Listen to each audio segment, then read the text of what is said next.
here, and I think the take that I want to hear from you, Crump, before we move on to the rattle and snap stat of the game. Talk about Hooker in this game. Starts off really shaky, has a great close to the first half, and then is just real off in that second half. How do you, as the former quarterback for the Tennessee Volunteers, how do you assess that? And how, if you were him, how do you walk away feeling? Well, one, you walk away feeling that he threw for 65%, 325, and 2 touchdowns. Should have had 4, but they were down on the half-yard line. So you feel pretty damn good about it overall. Keyword overall. But goes back to, we play so fast that we don't have to run a lot of concepts, right? As far as, like, if you watch our routes, it's called a fallout route, but it's a 12-yard stop, comes back to 10, but it's called a fallout route. 5-yard outs, goes, posts, and digs, and that's about it, right? Not a whole outside of our what I call a smoke route. It's a 1-yard stop. Outside of that stuff, so we don't run a whole lot of concepts. It's just like individual routes, which is a good and it's a positive and a negative. Positive, you play fast, you know where they're going, and you throw it. The negative is they start learning what you're doing pretty quick. But so that's where we have to be efficient, right? So it's just one of those that, like I keep going back to, feast or famine. We throw a go route. If Tillman catches that early in the third quarter, everybody's going, ooh, okay, all right, here we go, right? Don't catch it. Things happen. That's football. You could tell it almost like he didn't see it coming, right? That's just football. So when that happens, and then you get, what's called behind the chains. So now when it's 2nd and 10 or 3rd and 10, those are harder play calls than 2nd and 5, 3rd and 4, 3rd and 3. So that's kind of where the statistics do get a little less positive for us. But once again, 65%, 325, 2 touchdowns, right? You see what I'm saying? Like, it's overall it was a very productive game when you look at the stats. It's just we all look and go, dude, we could have, shoulda, coulda, woulda, we could have hung up 50 on them. But we didn't, and that's fine. We won. I almost walk away more, I don't want to say indicting, because it's not, we won. You won the football game.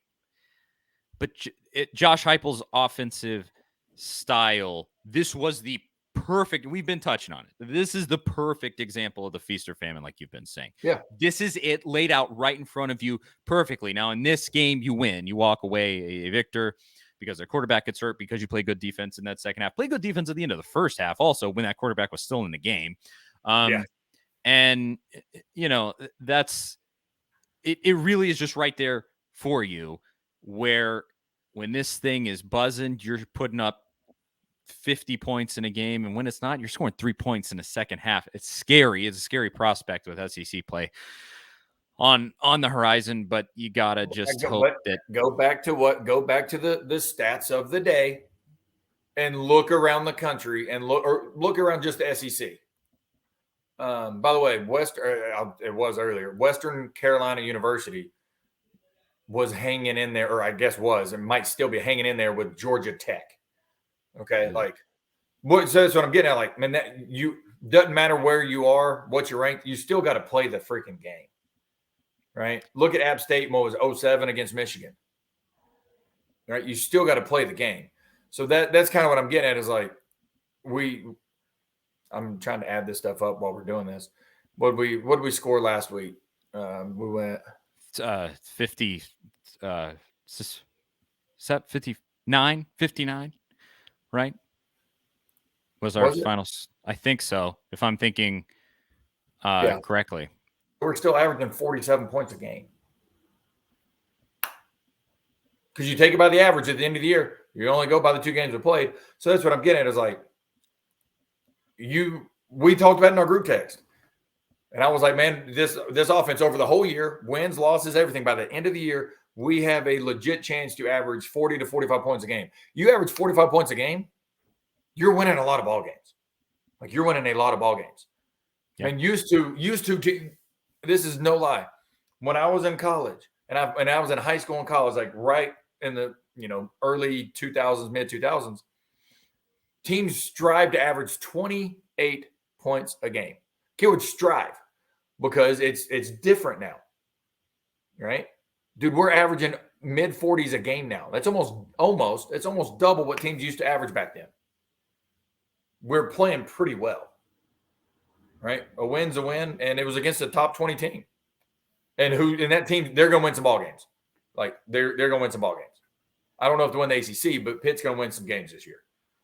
That's losing Slovis is tough, and I think it is.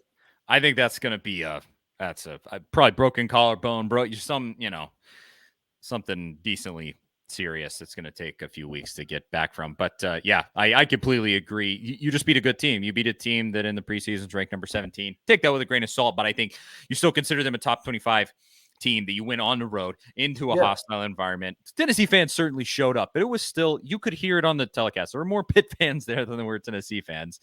And honestly, I was surprised. I didn't think it would be as big of a turnout as there was, just because of last week and it's a non-conference game, all that stuff. They actually came out and surprised the crap out of me. Truly, they've really, especially that student section. They were live, man. They really brought it more. I agree, more than I thought than they would. So